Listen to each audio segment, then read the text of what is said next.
These days, computer studies courses are offered at most academic institutions. In the majority, the emphasis is on programming or technical maintenance. What makes Hamilton TAFE different is its emphasis on micro or personal computers. The college saw a need for people able to operate personal computers in a small business and set up its course, becoming the first in Australia to do so. In this particular course, they'll be able to go in as backup people to the various business organisations to do those sorts of things that are presently not being done. They can look at the technicalities of the computer base and in fact train someone else to be able to operate a system. But computer training facilities do not come cheap.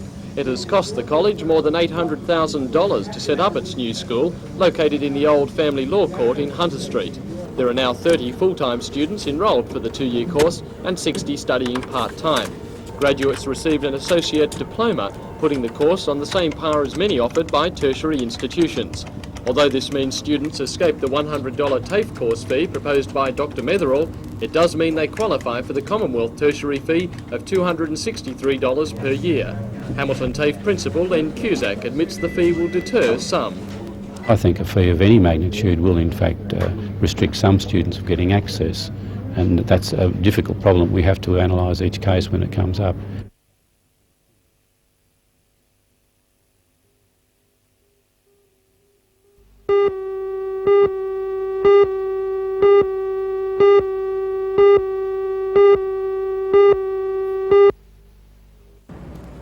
The Wolf Street Exchange has seen many changes in its long history, the most recent just this afternoon. A short while ago, a telecom employee in the computerised nerve centre of the exchange cancelled 5 letters from his display screen, effectively terminating the old 5-digit dialling system. This is a telecom announcement. The number you have called is not connected. Please check the number before calling again. Well, we need to move up from 5 to 6 digits to expand the number network. So this will give us access to a greater range of numbers in the Wall Street area. The changeover was actually made last year, but Telecom left the 5-digit apparatus in place until now to ease the transition. The transfer is part of a major modernisation program being undertaken by Telecom. The biggest and most costly part is this, $2 million worth of computerised telephone handling installed late last year. The exchange now has a capacity of 130,000 calls per hour, far more than Telecom says it will ever need. The computer system is easily updated, all information being stored on accessible circuit boards. And Telecom says it will take Newcastle well into the next century.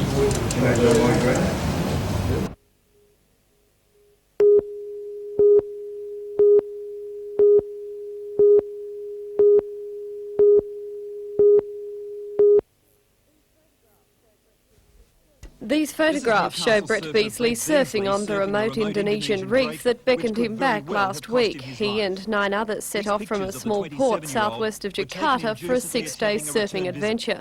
Just 2 days later, they were floating adrift on the ocean, their boat's engine broken down. It was 2 Americans who jumped ship and paddled to shore 10 kilometres away, and after a 2-day trek, found a rescue team. By late yesterday, hopes were fading of finding any survivors, but earlier today they were spotted almost 800 kilometres northwest of where they'd set off, tired, hungry, but in good spirits. Today, a relieved father, Don Beasley of Belmont North, said he'd never doubted his son would be found alive.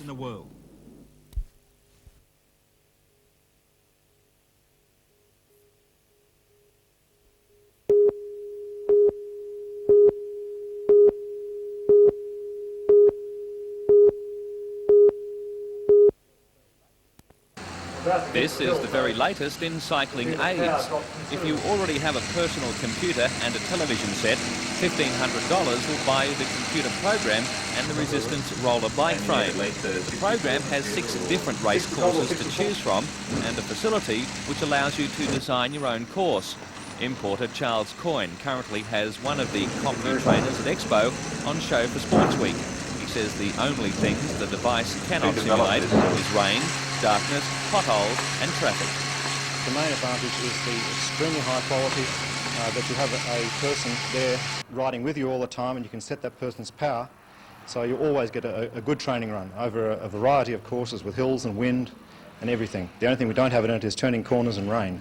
The model's prior to this one have been used by games teams, limit games teams from all around the world, especially Australia and the USA, and that's why Australia and the USA are right on top of cycling at the moment. You may have heard this morning that Stephen Pate has just won the World Sprint Championship. He uses one. The AIS have 7 of them, so that level of sportsman uses them. The CompuTrainers have revolutionised the sport, taking it off the roads and indoors. In fact, this year's National School Championships will be conducted on the machines. Demonstrations of the device will be held this Saturday morning at Hadley Cycle Centre at Adamstown.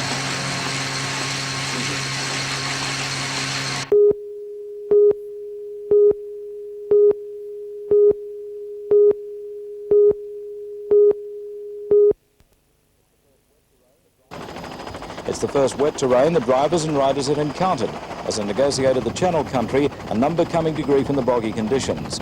Three-time finisher Wayne Flash Farley on his Kawasaki was continuing to have mechanical problems and struggling to make Windora. A feral camel common throughout Central Australia was almost flattened by one driver.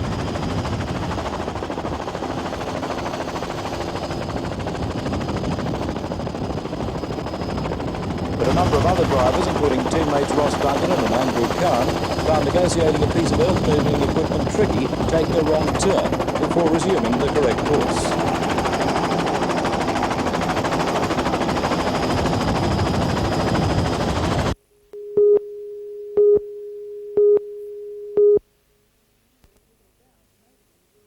There's little doubt Maitland will long remember the floods of 1955. Some residents were eyewitnesses to scenes like this. But for others, the main reminders cling to power poles in the form of flood level indicators. Chamber of Commerce President Darby Rocco says he's not alone in his call to have them removed. Well, I think the majority of people think it's offensive and it restricts the value and sales of real estate. Don't you think perhaps people should be aware of the height of the floods in 1955? Well, I think if people decide to purchase, they will be made aware of by council anyway, because as the 149 certificate will clearly state that it's in a flood-prone area, and I think the only thing worth against is that we shouldn't advertise it every single day of our lives. Others agree the signs should go, claiming Maitland has been trying to bury the stigma of its flood image for years. However, Mayor Alderman Peter Blackmore says the indicators should stay where they are. Well, Council and the Department of Public Works have a moral obligation to the community of Maitland that a prospective buyer comes into the area, that they should be informed that that area was flood-prone area and still is flood-prone area. I think that's the obligations. There'd be nothing worse than the flood happening again, and it will happen again. And then people come into the area and then say, why weren't we told? He says the signs also boost tourism to the area. Most of the major places that you have a look at are either a site of a natural disaster or a major catastrophe.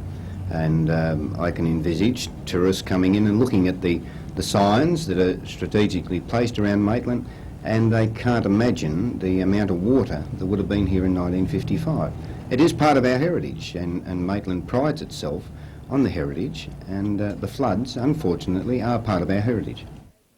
Meanwhile, the Mayor says Maitland's major bicentennial project, the Mall, is about 2 weeks behind schedule because of recent wet weather. It was to have been officially opened on September the 15th. Now it's hoped Bob Hawke will open the Mall on November the 17th.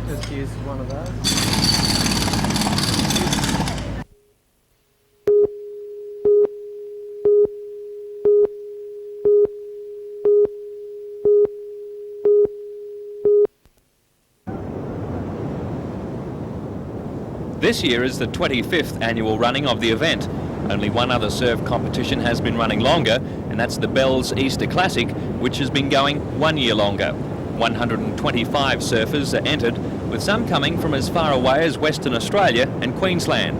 Last year's winner Jason Buttonshaw won't be competing this year because of overseas commitments. Favourites to win this year include Merrick Davis, as well as 1979 winner Terry Richardson and 1980 champ Richard Cram. Amongst the locals in with a chance are Craig McMullen, Damien Iredale and Marcus Conway. Organisers were more than pleased with today's conditions for the opening rounds.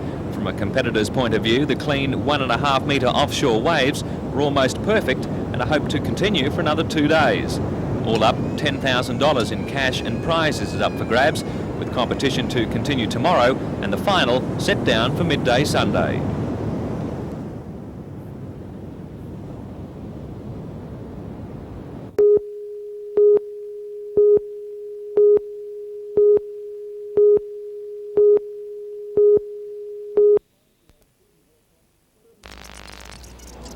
.35-year-old Vicky Roycroft's second Olympic Games could not have started more disastrously. She almost lost her right ear when it was bitten by a New Zealand horse, the wound requiring 20 stitches. And that's the last thing we want to happen at this stage of the proceedings. Vicky had just arrived from Sydney this morning on a special cargo flight with the rest of the equestrian team and 10 Australian and 6 New Zealand horses. After all the animals had been taken off the plane and put in floats, there was a long delay for security. Even though the New Zealanders are Australia's main rivals in the equestrian events, Vicky decided to do a good deed. She leant in front of a New Zealand horse to give it a drink. I'm usually very careful around horses, but not knowing the horse, and I didn't think. We'd already been under him and he just reached down and chomped me. It hurt a lot at the time, yeah. Bleeding profusely, Vicky insisted on taking her own horse to the Seoul Equestrian Centre to settle it in before going to the Olympic Village Hospital. Will it in any way affect your training or your preparations? I bloody hope not. The next day or so is quiet because the horses are in quarantine, so they can only be hand-walked. So the doctor informs me it'll probably be a little sore for a day or two, but then I hope it'll be okay. It'll just might be a little difficult for me to get a helmet on, that's all. And Vicky vows there'll be no more good deeds for the opposition. What do you feel like doing to the horse?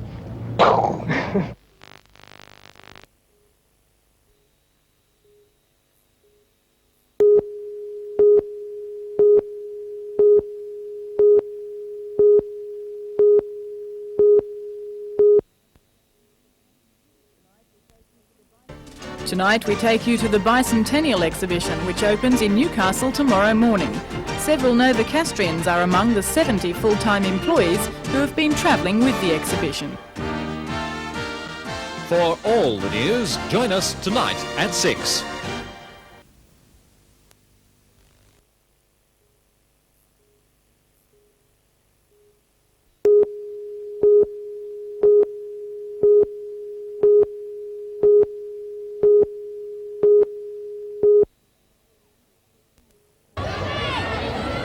More than 300 children with various disabilities proved today they're as competitive as the next child. The 23rd annual carnival saw youngsters aged from 4 to 18 compete in events including running races and novelty competitions. And as could be expected, there were lots of proud parents there to cheer them on. 70 children in wheelchairs were among those at the carnival, taking the chance to make new friends and catch up with old ones. And if anyone was camera shy, you'd never guess.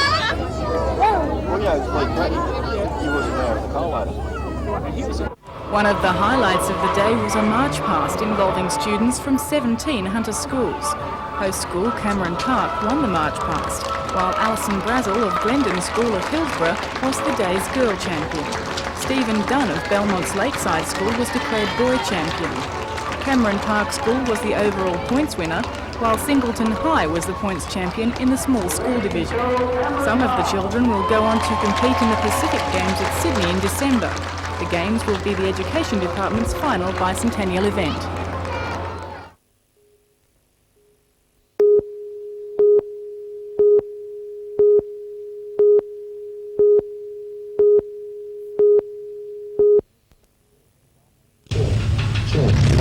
A collection of vehicles on loan from the Newcastle Military Museum are among the things to see.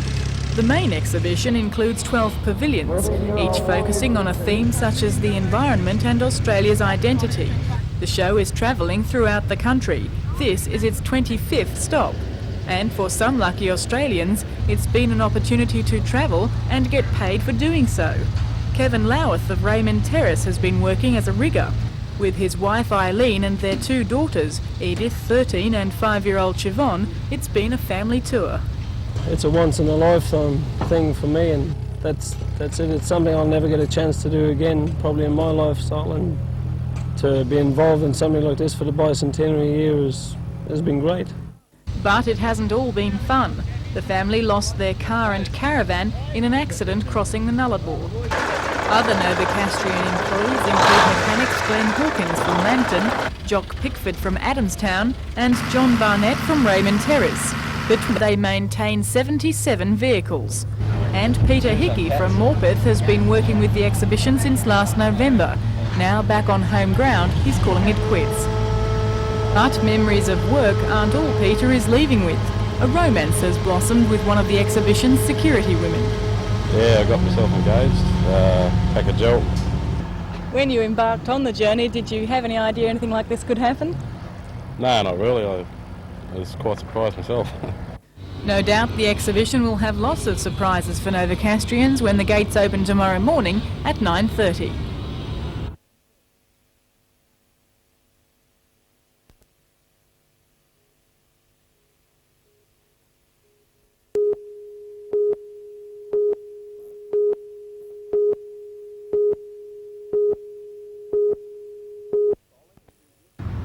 Bowling enthusiasts were treated to a feast at Waratah today with a veritable who's who of Australian men's bowling.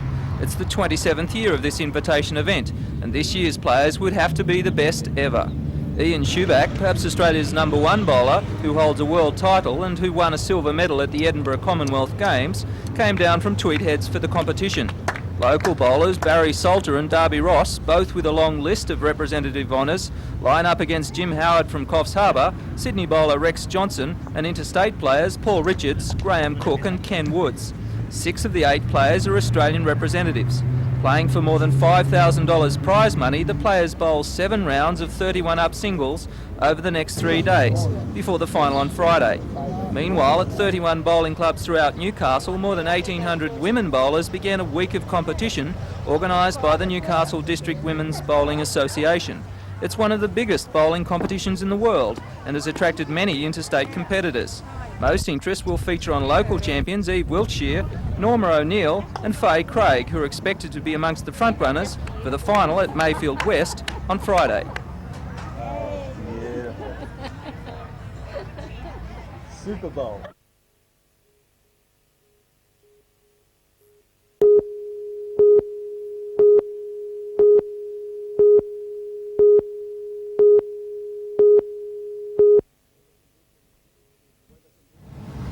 Weather conditions weren't good this morning when Port Stephens Coastal Patrol received word that a vessel was in trouble. The 17-metre twin-hull motor yacht was heading from Melbourne to Southport on the Gold Coast when the crew reported they were sinking. 47-year-old skipper Robert Francis and his stepson Stuart Dewar, 23, noticed water flooding into the port hull of their catamaran, the Captain Raby, at about 6 o'clock. They activated electric bilges, but shortly later the starboard hull and motor also began flooding. 20 minutes later they stepped from the partly submerged yacht into a life raft. While a police launch headed from Nelson Bay, the Westpac rescue helicopter took off from Newcastle. Chief pilot Dave Freeman and crewman Barry Walton were almost on top of the life raft when they spotted a signal. After about 30 minutes of searching, we just caught sight of the flare, and in fact I thought it was just a smudge on my eye, and we were only less than 400 metres from it, but then once we saw it we moved in and found the dinghy.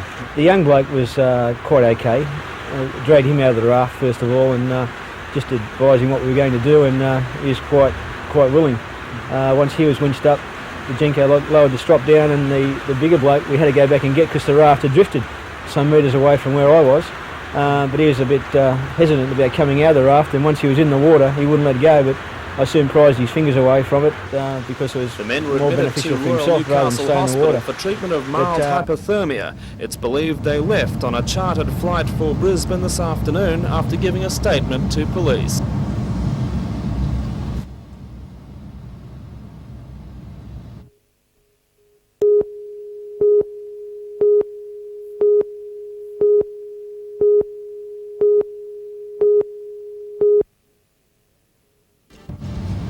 Mystery surrounds the sinking of a $500,000 luxury cruiser off Port Stephens this morning. The crew, 2 men from Melbourne, were plucked from a life raft by a rescue helicopter after abandoning their stricken vessel in heavy seas. For all the news, join us tonight at 6.